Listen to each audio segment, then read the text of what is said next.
All right, so I'm trying something a little different tonight. So if you guys cannot hear me, you need to let me know so I can play around with that. But I am trying something a little different tonight because we've got the winter storm coming in here, and it's knocking on the door, and it's almost here, folks.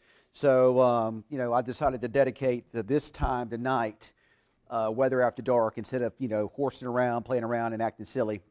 To the weather forecast only tonight. So we're about to get to it. Give me just a second. I'm putting my shoes on, and we're about to jump in there. Again, if you cannot hear me, of course, if you cannot hear me, you're going to let me know anyway. So, but hopefully, okay, good. All right, so I'm going with weather after my weather graphics. I'm running it through a third party tonight, and that's why you see this. So, all right, so let's get into the details here. On the weather and talk a little bit more about what may or may not happen here. So I'm going to go walk over on the weather wall. And so guys, the storm is almost here. I mean, if you take a look here at this, and there it is. It's spinning over here. You can see the counterclockwise spin over here into northern Mexico. This is Baja California. That's Arizona. This is New Mexico. There's the leading edge of the upper level energy.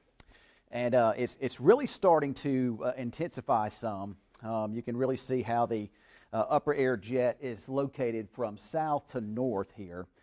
And then you go out over into western parts of Texas here, and you're seeing precipitation trying to develop now over here. Southwest Texas, cloud cover is increasing. This is deep moisture coming in from the Pacific Ocean here. And as this begins to kick out, there's going to be a couple of waves of what we call lift in the atmosphere, or a couple of waves of precipitation that are going to break out. And again, we're already seeing this first one breaking out here tonight across southwest Texas. Now, a lot of this is not reaching the ground yet. The air is still very dry. It takes a while for it to moisten up. It's not unusual in winter weather situations for what's called virga, precipitation to start off as virga. And virga is basically just precipitation that's in the clouds. It starts off as a snowflake and it evaporates because the air is too dry. It evaporates before it reaches the ground, and then eventually it moistens up, and then you see precipitation. So you see some radar returns down here close to Abilene, but this is the radar hitting it probably at about 20, 25, 30,000 feet. And again, this is evaporating. That is not reaching the ground. Now, you do see what looks like increasing radar returns southwest of Lubbock and kind of over here near Midland. I do think that this is starting to reach the ground over here, and you're beginning to see some pockets of heavier snow. Now, a lot of what we focused on in this forecast this week has been basically northeast, north central Texas, but there's another element to it as well. And it's the upper level storm system. It's pretty large. And the upper level energy is going to help produce snow back here into the Texas Panhandle, pretty widespread snow. And while it's not a big winter storm over here, there will be some accumulating snows back into the Texas Panhandle too. One thing that you got to have to get a big snow is you got to have these, see how these bands are developing? You need a consistent band. You need it to be consistently heavy, and it needs to consistently move over the same area for an extended period of time to get those big snowfall accumulations here. And as of right now, these are mostly just scattered pockets of snow down this way here. So if we take a look here at the winter storm impacts for Thursday, and that's based upon all the forecasted information, and this is for mostly northwest Texas. I will talk some about areas east of here as well. A little bit different story over that way, but at least over northwest Texas, southwest Oklahoma, with precipitation starts in the morning, probably kind of starts off as some snow and maybe even a little sleet there, and there may even be a drop or two of rain mixed in, but I think it's going to be mostly snow as we get into the afternoon here, well, most of the morning and afternoon. And if those temperatures are below freezing, then the roads are going to be a problem. Now, a lot of our weather information tries to bring temperatures above freezing, but if you throw melting snowflakes into a room, the temperatures can't rise. If anything, they fall. It's called latent heat processes. So I don't see, I mean, we may jump above freezing for a little while, but if you start getting consistent bands or consistent snowfall in areas, your temperatures go down. So roads could be a bit slick, maybe slushy in some areas tomorrow morning, and especially tomorrow afternoon, tomorrow evening. Of course, the threat of the impacts are going to be higher, I think, further east of us here. Already seeing some school delays. The WFISD is delaying classes by a couple of hours tomorrow. Businesses delaying possibly as well. And there could also be some closures before all is said and done. So if we look over the travel issues, as of right now, of course, anywhere really across Oklahoma or Texas could have issues travel tomorrow. Just be cautious. But we're going to continue to hit the area over here Ardmore, Denton, Fort Worth, Dallas, back to Mineral Well, Jacksboro, these areas, and maybe Bowie, Nocona, maybe over to Bellevue, Texas here, hitting these areas here hardest for some pretty dangerous driving conditions over this way. Starting tomorrow morning, really, but really getting rough over there tomorrow, late in the day and tomorrow night. So here's our storm. Again, your upper level energies back in here. This is how weather works, okay? Somebody messaged me earlier today. Can you explain how weather works? I said, well, I don't have enough time to explain how weather works through a message here. But you've got your upper level energy kicking out right into this area here.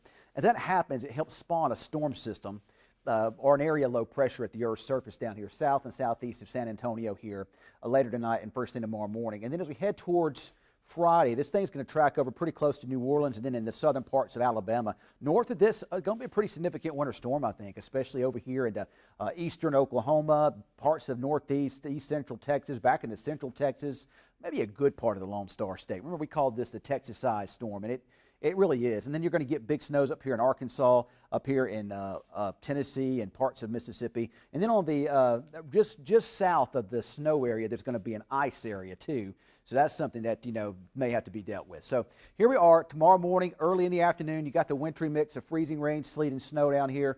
Dallas, back towards maybe near and south of Abilene, central Texas, maybe even as far south as Austin. I have Austin in the rain, but you too could see some of this. Over to Shreveport, Louisiana, Texarkana here, and you see the light snow develop later on in the day up here towards Little Rock. Down towards Houston, Lake Charles, mostly rain. Back here to the northwest, snow, Childress, Oklahoma City, Wichita Falls. And again, there'll probably be some back here closer to the Panhandle as well. Now, tomorrow afternoon, late in the day, and tomorrow evening, and tomorrow night, there's going to be a band of heavy snow. Remember, as the storm system itself gets cranked up to the southeast of us here, and that upper level energy begins to kick out, that's going to help generate a pocket of heavy snow on the backside of all this here, the backside of that storm center. And it could really snow heavily tomorrow night, southeast Oklahoma. This could turn into a big winter storm, perhaps. Southeast Oklahoma, maybe even as far to the west as the western parts of what we call Texoma, or excuse me, the eastern parts of what we call Texoma. We call that Nocona, Bowie, Bellevue, maybe down towards perhaps Jacksboro, Denton, over towards Bridgeport, maybe back to the west of Graham. Now, I will say that there is, and you might see some of this on social media here tonight. There is the NAM model, the North American model, comes in, and I'm not a big NAM guy with stuff like this. It's a bad model unless it's not, if that makes sense. Now, it does bring this heavier band of snow back into Wichita Falls and has it from Wichita Falls north and eastward here. And it has a band of 6+ inches of snow kind of over here in the southern Oklahoma, back towards the north part of Wichita Falls here, and even heavier amounts over in this area. I'm not ruling that out, but I'm going to consider that an outlier for right now. I'm going to stick with the forecast, but if we need to update that, we will. And that's what makes winter weather forecasting so hard. It's so hard to forecast because a little change here or there with snow makes a huge difference. If it's just rain, nobody notices, but you notice when it's snow or ice for sure. So we earn our paycheck, but remember, these things are very, very difficult to forecast, to say the least here. So let's check out. This is the evening run. This is the 0Z, or this came out at 6 o'clock tonight. This is the HRRR computer model here. Let's put this into motion here for you. So here we are early in the morning, and there will be some little bands of moisture showing up, probably around 4:35, 5:30 here in the northwest Texas. And initially, this is going to be mostly just maybe some light snowflakes. A lot of this probably won't reach the ground initially anyway, but this out there. There may be a little sleet here, but it should increase steadily throughout the morning. And look at how widespread the precipitation is. Now, the model does try to show some raindrops mixing in. I don't think that that's going to happen. I think temperatures are too cold for that. But there could be a little sleet that might mix in, but I think this will be the predominantly snow. Oklahoma City, Wichita Falls, Graham, Jacksboro. Most of this is light, but there will be some moderate bands in there as well, and maybe even a pocket or two of some heavier snow. Then you jump down to the southeast, heavy sleet. That's the transition zone from rain to snow. A heavy sleet down there moving through the Dallas area, maybe even some freezing rain there too. So that's going to create a mess in the Metroplex there tomorrow morning here. Now let's go a little bit further out. Here we are at 11 a.m. Notice how everybody now in the snow here. This is what we call a dry slot trying to come into the western parts of the area. And now you're starting to see some of these lighter blues mix in. These are the light blues. These are different than the rain colors here. But that's indicating little pockets of heavier snow. And there's a band there. Maybe Wichita Falls over into Clay County, back to Archer City, down towards Throckmorton. And I think as we get into the afternoon, look at those heavy bands continuing, and you're really seeing that kind of a nice pocket over here. So this could allow snowfall amounts to accumulate, and it could come down a little harder. So, I mean, I wouldn't be surprised to see a couple inches. But you got to remember, too, that model data a lot of times overdone with the precipitation amounts. But I wouldn't be surprised to see some accumulating snows, and it could add up. I mean, a couple inches here in the fall is not out of the question. I'm still going to hit this area here a bit harder. Now, this tries to show sleet in the afternoon. I mean, it's possible if it gets lighter, but I just think it's mostly going to be snow here. There's your dry slot coming into the Vernon area, Kroll, back into southwestern parts of Oklahoma here. But notice the snow, and you've got heavy snow by tomorrow evening all across at least the north side of the Metroplex, up to Denton, Sherman, Denison here, Ardmore, Oklahoma, and then heavier bands extending back here into the eastern parts of northwest Texas here. And that continues. Here we are tomorrow night at 11:30. You continue with these heavier bands of snow. So forecast looks pretty good as far as what we're doing forecast snow totals, but I may need to increase them a little bit. But you can see the heavier snow, Dallas and north and east from there over into southeastern Arkansas. This would be 3:30. This is the very back edge of the storm system at 3:30 on Friday morning. So this is my official numbers here. Don't be surprised if we back up these numbers a little bit here. I'm going to stick with consistency. I have expanded these 1 to 2. I think 1 to 2 covers most of the area, but I think that we could wind up seeing maybe some slightly heavier amounts over into this area here. Maybe the falls. I may need to back this up even a little bit further. So I'm going to keep it as is, and we may have to make changes as we get into tomorrow, especially if that NAM model solution trend continues. And when you get within this short of a range of a winter weather event, you start making adjustments and fine tunes because you start getting what's called mesoscale meteorology. It means smaller scale things, and you start getting a better idea of where those bands are going to be because they are smaller scale things that trigger them and cause them. So oftentimes you have to make changes on the fly here as you get into that event. But in general, this is what it's going to look like, I think, across the area here. So I don't want to show. I don't really like the snowfall amounts there showing up on the European computer model there. So let's go with. And I'm going to have to jump off here in just a minute. Let's show you the winter storm scale here. Now, I mean, the Weather Service started doing something too, but I'm going to change mine a little bit. I'm going to go with some numbers instead of just colors. So I'm going to go, as of right now, and I may need to up this a bit, but I'm going to go for more of an inconvenience here across southwest Oklahoma and northwest Texas here, especially down this way. So that's at a 1. That just means basically minor issues on the roadways, but there could be some. But you get to the east here, when you see this darker blue, I'm going what's called moderate. And the moderate, what you'd expect it to be. You got slightly bigger impacts on the roads here. And then you get over here into southeast Oklahoma, north central Texas, northeast Texas. That's where your major problems are. And, my scaling goes up to 5, and you could very easily probably go 4 in some of these areas. Here, 5 is something that had to be very rare. It's apocalyptic, like the blizzard in 2009. I don't think that's going to be what we see here, but don't be surprised if we see some surprises with this snowstorm here. All right, so that's what we got going on here. I'm sure we got people asking some questions here, and I'll try to answer a few as I can because I am going to have to get ready for the newscast here in just a minute. So I am trying to stay warm, everybody. It is cold out there, and it is, thank you, my daughter, Helicity, for telling me I'm doing an amazing job. I do appreciate it. Yeah, we are in a winter weather advisory. The warning would be east of us here. No, Angela, no reason to. You only need to leave your faucets dripping if you're below freezing for consecutive hours, like consecutive days. Otherwise, they're not going to freeze. Not going to freeze. So.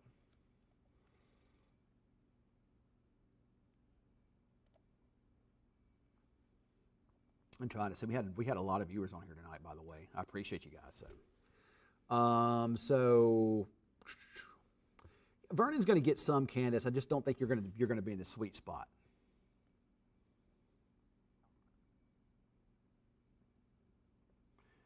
So Armando said her daughter just got dispatched to Amarillo. I think they'll be all right, but we'll see.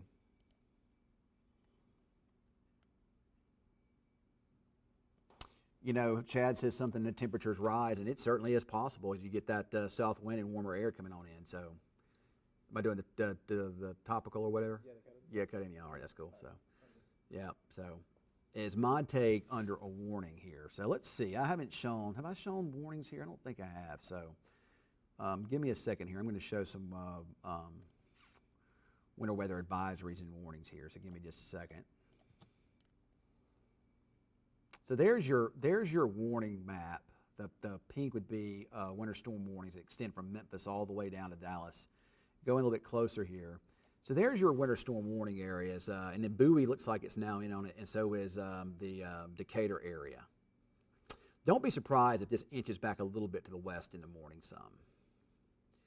You know, I'm not, I just think that there could be some heavier snow even a little further west than this, so we'll see. We'll see what happens. Oh boy, forecasting winter weather, folks, it's just not a lot of fun. Yes, it is a lot of fun. I'm lying if I say I don't have fun doing it, because I do have fun doing it. But it is very difficult, to say the least. Our weather data has just been all over the place. We've tried to stay as consistent as we can with the forecast, but man, it's hard when you start seeing data. And, you know, and it's one of those situations where if I don't forecast enough snow, then and it snows more, you tell me I'm wrong. Then if you tell me I forecast too much snow and we didn't get much, you tell me I'm wrong and whatnot. You let me have it for all those reasons there. But I mean, it's just like I say, forecasting snowfall totals is a very difficult thing to do. So many variables go into it. If it's rain, it's not that big of a deal, because if it rains 0.2 of an inch, you don't notice it, versus maybe 0.3 of an inch. But that can be, in the world of snow, can be all the difference in the world and the amounts of snow you get. Let's look at the evening run quickly of the. This is an in-house model. I'm not a big fan of it. But you know, I'm gonna pull it up real fast. I would want to see what the graph computer model is showing. I haven't looked at it yet, so let's look at it real fast if I can find it in my. I got so much stuff into my shows here, guys. My slide shows that. There it is. All right, so I'm going to show this, and look at all that. That's in the morning. That's very similar to the HER, and it's showing some of that trying to transition down there to some just rain on the south side of the Metroplex with freezing rain in the Dallas area. And then there's your snowstorm. That's what you're seeing there is you're seeing the main storm come into play. So the air aloft is really cooling, and you're seeing that rain change over to snow there over into Arkansas. That's the main everything blowing up there. That's why it goes from the way it looks here to the way it looks over there. But that's some big snows coming into Arkansas. But again, this would just indicate most of our activity would be in the morning and then shifting east of us in the afternoon. Before I get off of here, I want to show, I'm going to do, give me just a second before we get off, because I'm going to have to go get ready for the newscast. But I do want to do one thing. And I'm going to show you what the 3K NAM model looks like. If I can find it. There it is. So give me just a second here.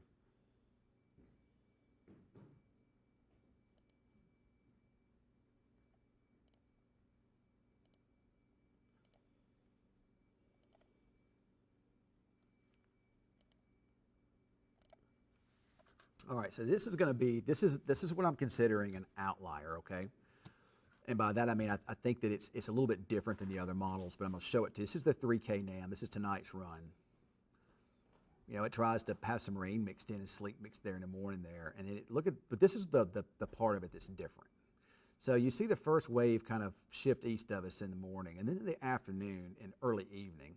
And it too is trying to bring quite a bit, it's trying to warm temperatures up and bring a lot of rain into Dallas instead of snow.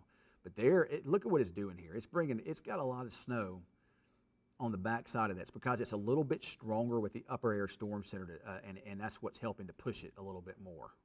I still stand by what I've been saying, that the actual track of the storm isn't super favorable here. To me, the actual track of the storm is just more favorable kind of over to the east, over that way. But you know, again, that's the NAM model. It looks a little bit different. Not that the only difference is it just has another wave coming in, and it also is a little bit warmer at times. But it has another wave coming in for an extended period of time tomorrow evening and tomorrow night over Northwest Texas, and that would indicate some bigger accumulations. But again, I'm not jumping on that bandwagon just yet. So, all right, guys, I have got to go. I'm going to jump off of here. So y'all have a good night, and be looking for those forecast I put out. I'll try to throw another video out before I leave tonight, and I may even try to do another Facebook Live before I leave tonight too. So you may get a chance to look at that maybe after 10 o'clock. So after 10:30, we may try to do one. So, and yeah, I do look at the FV3